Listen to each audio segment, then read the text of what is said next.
नमस्कार, आप सभी का स्वागत करती हूँ आपके अपने चैनल ज्ञानोदय में। आज जो विषय है हमारा, जिस विषय पर हम चर्चा करेंगे वो हैं आधुनिक काल की अन्य रचनाएं जो कि अभी रह गई हैं। देखिए, मैंने आपको 1955 तक की सभी रचनाएं कंप्लीट करा दी थी और 1955 से लेकर 1960 की जो 5 साल की रचनाएं वो बहुत अधिक हैं, तो मैं इस वीडियो में आपको दे रही हूँ, तो आप ये भी देख लीजिए। ठीक है, अब रचनाएँ कम बची हैं, रचनाएँ अधिक नहीं हैं। बस अब जो है मैक्सिमम रचनाएं कंप्लीट हो चुकी हैं क्रम से, प्रकाशन काल के क्रम से। अब जो है हमें करना है जो विदाउट जो समय काल, यानी कि बिना समय वाली जो रचनाएं हैं, मैं उनको डायरेक्ट जो है फटाफट करवाती जाऊंगी और फिर नाटक शुरू करूंगी। ठीक है, इसके अलावा जो द्विवेदी युग के बाद में छायावाद, प्रयोगवाद, इनके मुख्य जो 50 क्वेश्चंस मैंने इकट्ठे किए हैं। ठीक है, 50 क्वेश्चन मैंने छांटे हैं जो बहुत ही इंपॉर्टेंट अच्छे क्वेश्चंस हैं, और यकीन मानिए उन 50 क्वेश्चन से कम आपके 200 क्वेश्चंस तैयार होंगे। ठीक है, तो वो क्वेश्चंस मैं लगातार आपको करवाती रहूँगी, तो इस तरह से बढ़ता रहेगा आगे। तो चलिए, आज हम करते हैं आधुनिक काल की और भी अन्य रचनाएं जो कि 1956 से लेके 1960 तक की हैं। ठीक है, तो सबसे पहले जो रचना है वो है युग चरण। ठीक है, युग चरण। तो देखिए, युग चरण जो है वो 1956 की है। इसमें ये देख लीजिए कि ये जो 4 रचनाएं हैं, यानी युग चरण, धूप के धान, चक्रव्यूह और ऋतंबरा, ये 56 की हैं। उसके बाद विष्णु प्रिया से लेकर और फिर ये यहाँ तक देखिए इतनी। ठीक है, ये यहाँ तक, बल्कि श्रीकांत तक, भटका मेघ, ये सब 57 की रचनाएं हैं।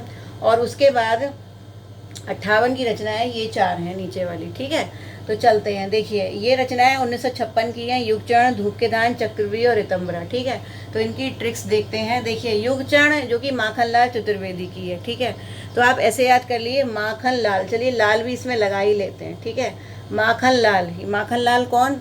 आप ये मान लीजिए, माखनलाल जो माखन का लाल हो, यानी ऐसा लाल जो माखन खाता हो। और आपको पता है कि ऐसा लाल जो कि माखन खाता है कौन है? भगवान श्री कृष्ण। तो भगवान श्री कृष्ण वास्तव में, भगवान श्री कृष्ण के चरण हम लोग छूते हैं ना, और उन्होंने एक युग बदला था। ठीक है, उन्होंने कहा था ना, परित्राणाय साधुना विनाशाय च दुष्कृताम धर्म संस्थापनार्थाय संभवामि युगे युगे। ठीक है, तो उन्होंने युग को बदलने की कोशिश की महाभारत में, और उनके चरण हम लोग छूते हैं। तो एक युग के को बदलने के रूप में आए, एक युद्ध हुआ, उसमें उन्होंने पांडवों का पूरा साथ दिया, और उनके हम चरण छूते हैं। किसके चरण छूते हैं हम?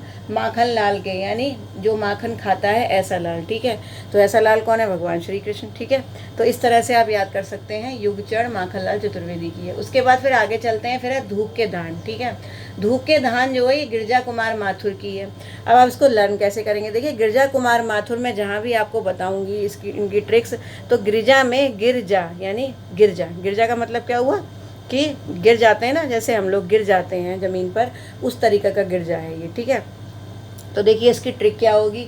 धूप के धान, आपको मालूम है जैसे धान जो है जो खेत में खड़े होते हैं। ठीक है, धान, देखिए मैं ऐसे ही बस यूं ही करके ऐसे ही एक हाइपोथेटिकल डायग्राम बना रही हूँ।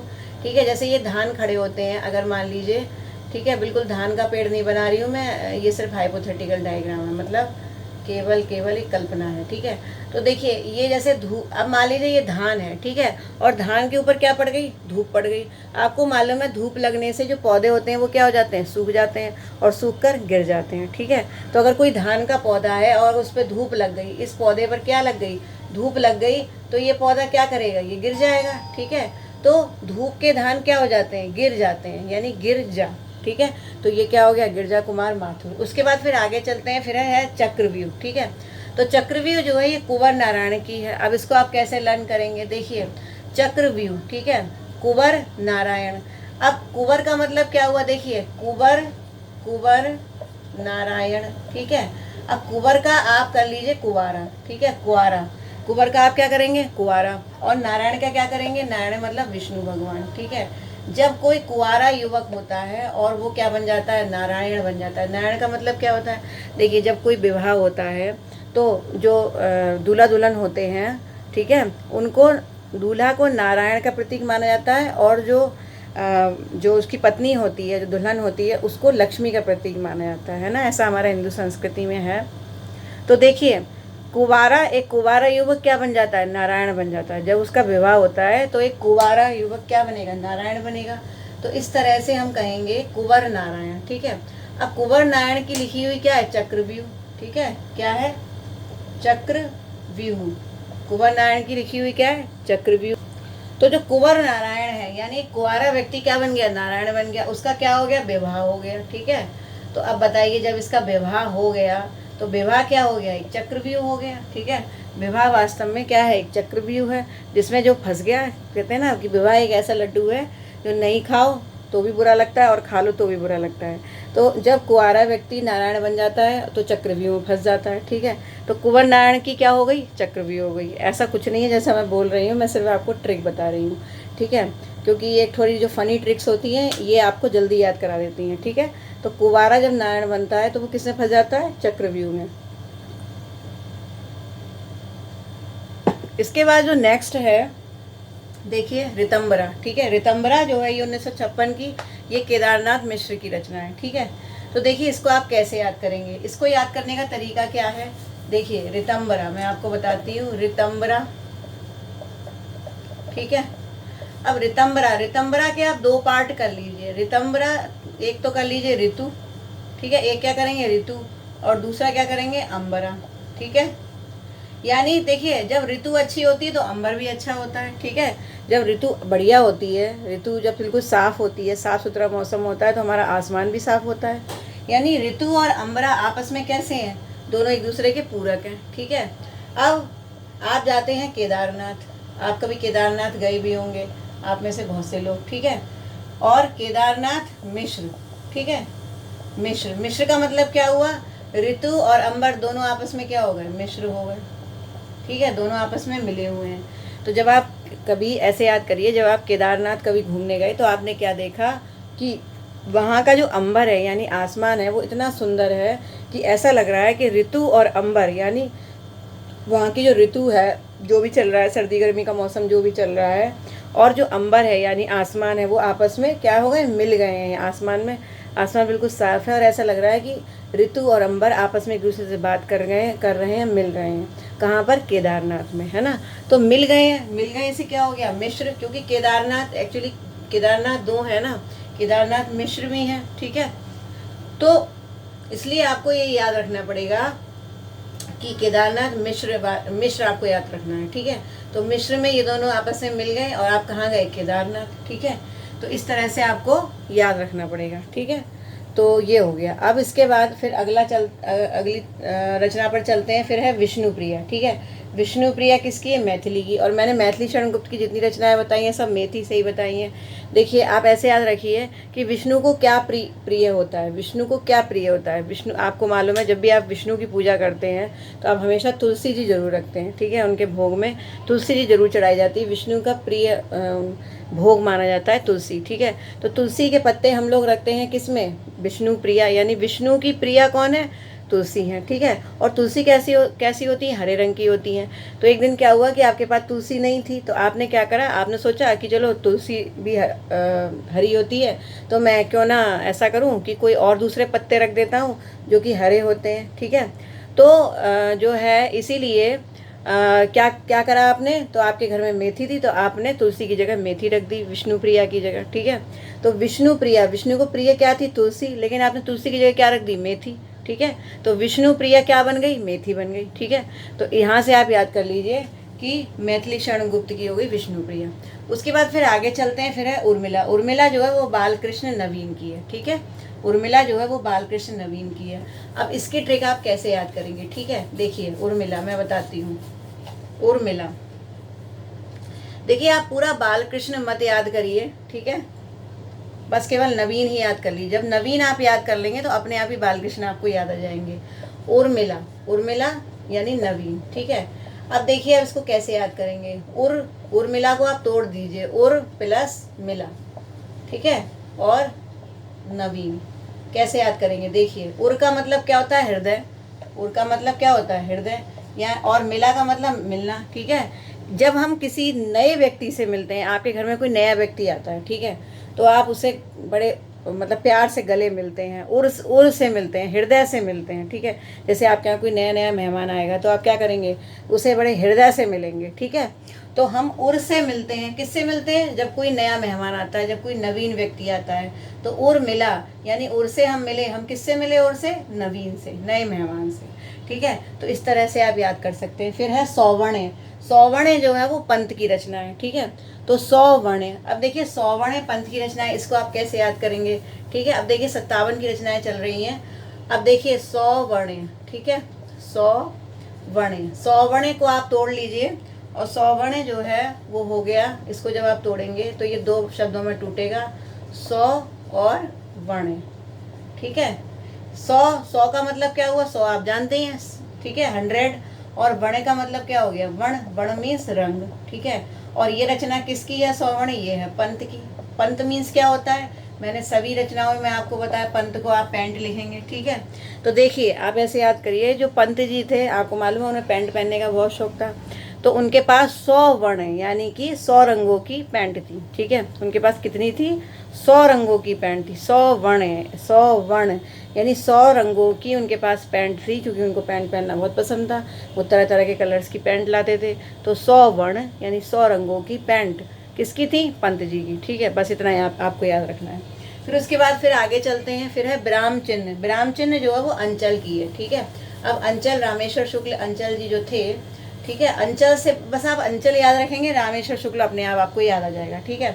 अब देखिए विराम चिन्ह ये अंचल की है, और मैंने अंचल को हमेशा आपको हर जगह क्या क्या बताया है, आंचल बताया है, ठीक है। देखिए जब आप कोई साड़ी खरीदते हैं तो उसका एक आंचल होता है। आंचल का मतलब क्या, एक बॉर्डर होता है, सॉरी, एक आंचल मतलब जो आप पल्लू होता है साड़ी का, ठीक है। तो मान लीजिए कि आप देखिए जब कोई वो लाते हैं साड़ी, तो उस पर क्या कैसी डिज़ाइन बनी है, ऐसी डिज़ाइन बनी हुई है, ठीक है, विराम चिन्ह बने हुए हैं। देखिए कभी आपने ऐसी कोई साड़ी डिज़ाइन की है, चलिए मैं कर देती हूँ आपके लिए, ठीक है। अभी तक ऐसी साड़ी कोई शायद मुझे नहीं लगता आई होगी, लेकिन मैंने उसको डिज़ाइन कर दिया, ठीक है, कि एक साड़ी पर क्या लगे हैं, विराम चिन्ह लगे हैं, ठीक है। तो जो है साड़ी पर विराम चिन्ह लगे हैं, किस पर लगे हैं, आंचल पर लगे हैं। तो आंचल से क्या हो गया, अंचल, और अंचल से क्या हो गया, रामेश्वर शुक्ल अंचल, ठीक है। फिर आगे चलते हैं। फिर है इंद्रधनुष। इंद्रधनुष रौंदे हुए ये, ठीक है, इंद्रधनुष रौंदे हुए ये। अब आपको पता है इंद्रधनुष क्या होता है। इंद्रधनुष 7 रंगों की एक जो है रचना होती है इंद्रधनुष, ठीक है। 1 2 3 4 5 6 7, ठीक है। इसमें 7 रंग होते हैं, आपको पता ही होगा, विवग्योर आपने पढ़ा होगा साइंस में, ठीक है। सभी क्रम से होते हैं। तो देखिए जो इंद्रधनुष है उनमें उसमें 7 रंग होते हैं। अब क्या होता है कि इंद्रधनुष जब निकलता है तो वहाँ कौन पहुँच जाते हैं, अज्ञेय। अब अज्ञेय का मतलब क्या होता है, जो कुछ नहीं जानता है। मैंने आपको अज्ञेय का हर जगह यही बताया है ट्रिक। अज्ञेय का मतलब क्या है, जो कुछ भी नहीं जानता है, ठीक है। अब क्या हुआ कि अज्ञेय ने इंद्रधनुष देखा। इंद्रधनुष जब देखा अज्ञेय ने, तो सब लोग कह रहे वाह कितना प्यारा इंद्रधनुष है, आसमान में कितना सुंदर इंद्रधनुष निकला है। लेकिन अज्ञेय तो कुछ जानते ही नहीं थे। अज्ञेय को क्या पता क्या रंग होते हैं और क्या इंद्रधनुष होते हैं, ठीक है। तो उन्होंने क्या करा, उस इंद्रधनुष को अपने पैरों से रौंद दिया, ठीक है। तो जब लोगों ने कहा कि भाई ये तो इंद्रधनुष था, तुमने इसको रौंद कैसे दिया, तो उसने कहा देखो इंद्रधनुष रौंदे हुए ये, यानी ये मैंने रौंद दिया है। तो लोगों ने समझाया ये तो बहुत ही प्राकृतिक घटना है, ये बड़ी मुश्किल से देखने को मिलती है, इसको नहीं करना चाहिए। तो अज्ञेय को समझ में आ गया, ठीक है। तो ये कोई देखिए, ये जो मैं आपको कहानी सुना रही हूँ ये बिल्कुल मनगढ़ंत कहानी है, काल्पनिक कहानी है, इसमें कोई सच्चाई नहीं है। ऐसा हो ही नहीं सकता कि कोई इंद्रधनुष को रौंद दे अपने हाथ पैरों से, ऐसा हो ही नहीं सकता। लेकिन मैं आपको याद करने के लिए बता रही हूँ कि अज्ञेय चूँकि कुछ जानते नहीं थे, इसलिए उन्होंने इंद्रधनुष को रौंद दिया। और वो क्या बोले, इंद्रधनुष रौंदे हुए ये, ठीक है। तो ये इंद्रधनुष रौंदे हुए ये अज्ञेय की हो गई। उसके बाद नेक्स्ट जो है फिर वो है जन्म कैद, ठीक है। जन्म कैद जो है ये रेडियो काव्य नाटक है, ये आपको याद रखना है। और ये गिरजा कुमार माथुर का लिखा हुआ है, ठीक है, 1957 में लिखा गया। तो देखिए जन्म कैद जो है ये गिरजा कुमार माथुर का है। अब इसको कैसे याद करेंगे, फिर वही बात। तो गिरजा कुमार माथुर में हम क्या शब्द लेंगे, गिरजा, ठीक है, गिर और जा, ठीक है, गिरजा। अब देखिए इसको हम जन्म कैद से जोड़ेंगे, ठीक है, जन्म कैद, ठीक है। देखिए अब जैसे मान लीजिए किसी बच्चे का जन्म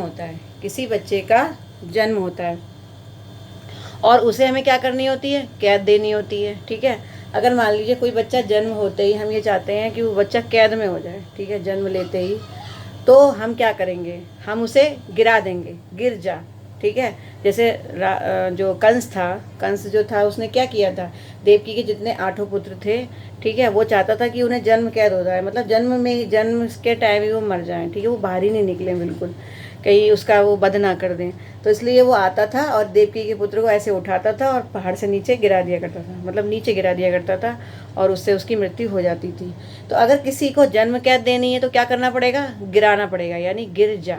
अगर कोई गिरेगा तो उसकी जन्म कैद हो जाएगी, जन्म लेते ही कैद हो जाएगी। ठीक है, ये बड़ा मैं आपको जो बता रही हूँ बड़ी घटना बिरही सी है, लेकिन आपको याद कर लीजिए, बस याद करने से मतलब है, आपको लर्न होना चाहिए। ठीक है, उससे हमें मतलब नहीं है कि हम रो रहे हैं या हंस रहे हैं। ठीक है, बस एक घटना आपको याद रखनी है जिससे आपको कथा याद हो जाए। ठीक है, और आपको ये याद रहे कि जन्म कैद क्या है, गिरजा कुमार माथुर। उसके बाद फिर आगे चलते हैं, भटका मेघ। ठीक है, भटका मेघ जो है वो श्रीकांत की लिखी हुई है, ये भी 1957 की रचना है। तो जैसे मान लीजिए कि बहुत सारे बादल जो हैं ये जा रहे हैं, ठीक है, ये जा रहे हैं।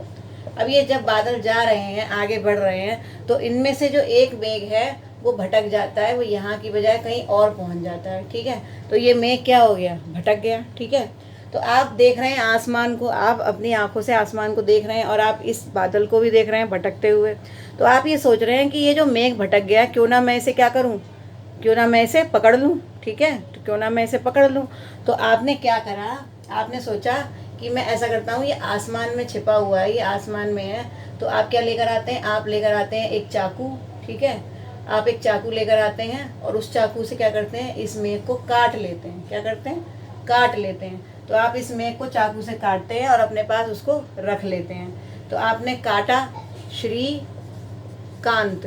ठीक है, तो कांत को आप काट कर लीजिए। ठीक है, यानी काटा, काटना। ठीक है, तो आपने क्या काटा, आपने भटके हुए मेघ को काट के अपने पास रख लिया। ठीक है, इतने सारे मेघ जा रहे थे तो आपने एक मेघ को काट के अपने पास रख लिया।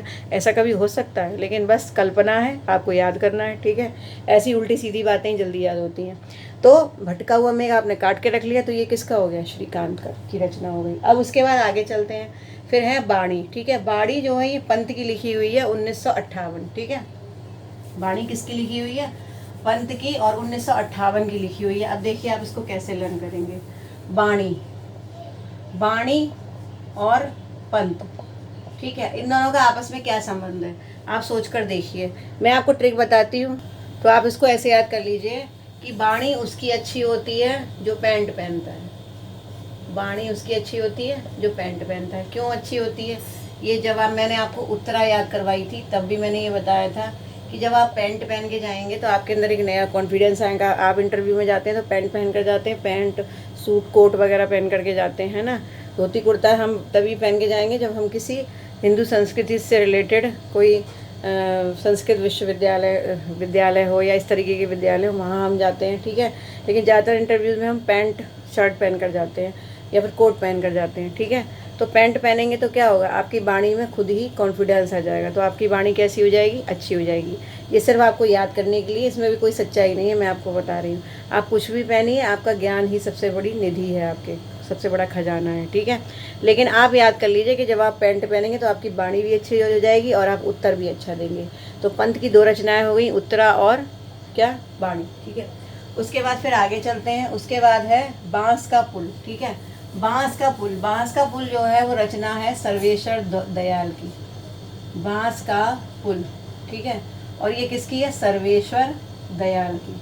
अब इसको आप कैसे लर्न करेंगे मैं बताती हूँ। देखिए, आप सबसे पहले एक बांस का पुल बना लीजिए। ठीक है, ये देखिए मैं फटाफट जल्दी ऐसे ही बना रही हूँ बस। ठीक है, अब आपने ये बांस का पुल बना लिया। ठीक है, और सर्वेश्वर दयाल, देखिए आपको बांस का पुल बनाने की ज़रूरत कब पड़ती है, जैसे मान लीजिए कि आपके घर के आसपास बाढ़ आ गई। ठीक है, और चारों तरफ पानी भर गया, तो जितने भी लोग हैं वो पानी में चलकर नहीं जा सकते, बहुत ज़्यादा पानी है, तो वो लोग क्या करते हैं, बांस का पुल बनाते हैं। ठीक है, और आपको पता है कि बांस का पुल कौन से लोग बनाते हैं, जो सर्वेश्वर दयाल होते हैं, यानी वो सब पर दयाल होते हैं। ठीक है, जो व्यक्ति सब पर दयाल होगा वो आपके लिए बांस का पुल बना के देगा। ठीक है, जैसे बहुत सारे लोग, जैसे बाढ़ वगैरह आ जाती है, सभी लोग परेशान होते हैं कि कैसे पानी में निकले, तो जो व्यक्ति सर्वेश्वर दयाल होगा, यानी सब पर दयाल होगा, वही तो कहेगा कि चलो बांस का पुल बना लेते हैं। तो वो आपको बांध के बांस का पुल देगा और सब लोग उसको बांस के पुल को लगा लेंगे और आसानी से जो है निकल जाएंगे। तो जो बांस का पुल बनाएगा वो सब पर दयाल होगा और सब पर दया करेगा, इसीलिए बांस का पुल बनाएगा। ठीक है, तो सर्वेश्वर दयाल ने क्या बनाया? बांस का पुल। ठीक है, अब इसके बाद फिर आगे चलते हैं। फिर है अंतर्मन। ठीक है, अगली रचना क्या है? अंतर्मन। ये देखिए, जो बांस का पुल है, ये मैं आपको बताना भूल गई, बताती हूँ। बांस का पुल जो है ये एक्चुअली 58 से लेकर 63 की जो कविताएं थी सर्वेश्वर दयाल जी की, उनका संकलन है एक्चुअली बांस का पुल। ठीक है, तो इसमें 58 से लेकर 63 तक की जितनी रचनाएं हैं सर्वेश्वर दयाल की, वो संकलित हैं। ठीक है, तो बांस का पुल एक संकलन है, ना कि एक कविता। ठीक है, उसके बाद फिर आगे चलते हैं। फिर है अंतर्मन। ठीक है, अंतर्मंथन। अंतर्मंथन जो है ये उदय शंकर की है, उदय शंकर भट्ट। ठीक है, किसकी है? उदय शंकर भट्ट की रचना है। तो देखिए, अंतर्मंथन। अंतर्मंथन क्या होता है? अपने अंदर मंथन करना। जब हम देखिए, हम अपनी लाइफ में लगातार जो है कुछ ना कुछ करते रहते हैं, लेकिन हम सक्सेसफुल कब होते हैं? जब हम अंतर मंथन करते हैं। ठीक है, जो भी काम हम करते हैं उसको मंथन करके करते हैं, उसको सोच समझ कर करते हैं और अपने अंदर अपनी आत्मा में मंथन करके हम उस कार्य को करते हैं, तो हम उसमें ज़रूर सफल होते हैं। ठीक है, तो अंतर मंथन, जब अंतर मंथन हम लोग करते हैं तो हमारे अंदर क्या होता है? उदय होता है। उदय का मतलब क्या हुआ? कि हमारा उदय होता है, मतलब हमारे जो दिमाग के कपाट हैं वो सब खुल जाते हैं, हमारा एक नया उदय हो जाता है, नया हमारे अंदर कॉन्फिडेंस आ जाता है। ठीक है, तो हमारे अंदर कॉन्फिडेंस का उदय कब होता है? जब हम अंतर मंथन करते हैं, जब हम थिंकिंग पावर बढ़ाते हैं अपनी। ठीक है, देखिए, जैसे मैं आपको पढ़ा रही हूँ, तो पढ़ाने केवल पढ़ने भर से कुछ नहीं होगा। आप वीडियोस कितने भी देख लीजिए, आप नोट्स कितने भी पढ़ लीजिए, होगा तभी जब आप अंतर मंथन करेंगे। ठीक है, अंदर से अंदर ही अंदर इन सब चीज़ों को सोचते रहेंगे।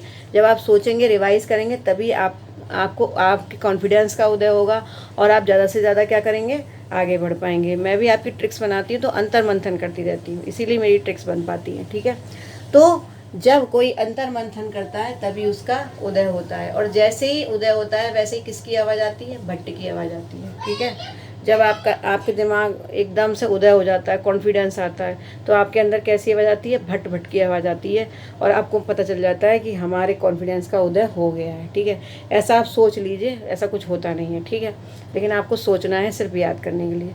तो देखिए, रचनाएं बहुत ज़्यादा हैं इन 5 सालों की, तो मैंने आज आपको 56 से लेकर और 58 तक बता दी है। ठीक है, 56 से लेकर 58 तक तो हो गई कंप्लीट। ठीक, अब जो है, अब बचती हैं एक तो 59 की और एक 60 की। ठीक है, 59-60 की मैं एक ही वीडियो में करा दूंगी आपको, एक वीडियो में हो जाएंगी, क्योंकि रचनाएं ज़्यादा हैं 59-60 की रचनाएं, तो वो मैं आपको अलग वीडियो में कराऊंगी, क्योंकि ये वीडियो बहुत ज़्यादा लंबा हो जाएगा फिर।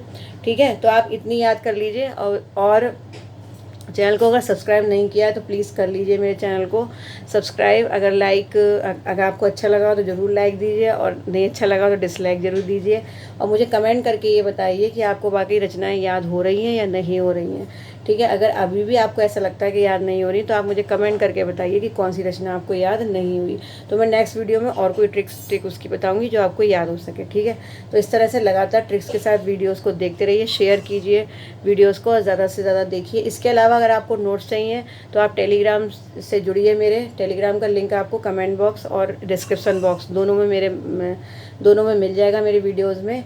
और इसके अलावा आप लोग प्लीज़, सभी लोगों से अनुरोध है, मैं हर वीडियो में यही बात बोलती हूँ कि आप मेरे एक ग्रुप है मेरा, अविरल साहित्य। ठीक है, तो उस अविरल साहित्य से जुड़िए। ये ग्रुप उन लोगों के लिए है जो बहुत अच्छा लिखते हैं या बहुत अच्छे पोइट हैं। ठीक है, ये उन व्यक्तियों के लिए है, और सब नए युवकों के लिए हैं जो नवोचित कवि हैं, जिनके अंदर लिखने की बहुत प्रतिभा है। ठीक है, ऐसा नहीं है कि नए ही लोग लिख सकते हैं, जो भी लोग हैं इस चैनल पर मुझसे संपर्क में रहने वाले, जो अच्छा लिखते हैं, अच्छे लेखक हैं और कवि हैं, आपने कुछ भी अगर अपनी डायरी में लिखा हुआ है और सालों से वो ऐसे ही कैद है, तो ज़रूर आप जो है हमारा ये जो ग्रुप है इसे ज्वाइन कीजिए, अविरल साहित्य, जिससे आपकी इस प्रतिभा में निखार आ सके, क्योंकि मैं भी इसके लिए काम कर रही हूँ। ठीक है, तो अच्छा रहेगा बहुत अगर आप इससे जुड़ेंगे, आपको नया कॉन्फिडेंस मिलेगा, हिंदी साहित्य के लिए हम कुछ कर पाएंगे। तो अच्छे से पढ़िए और आप ज़रूर सफल होंगे, ऐसी मेरी शुभकामनाएं हैं। तो इन्हीं शुभकामनाओं के साथ फिर अपनी वाणी को विश्राम देती हूँ और फिर मिलती हूँ नेक्स्ट वीडियो में। नमस्कार।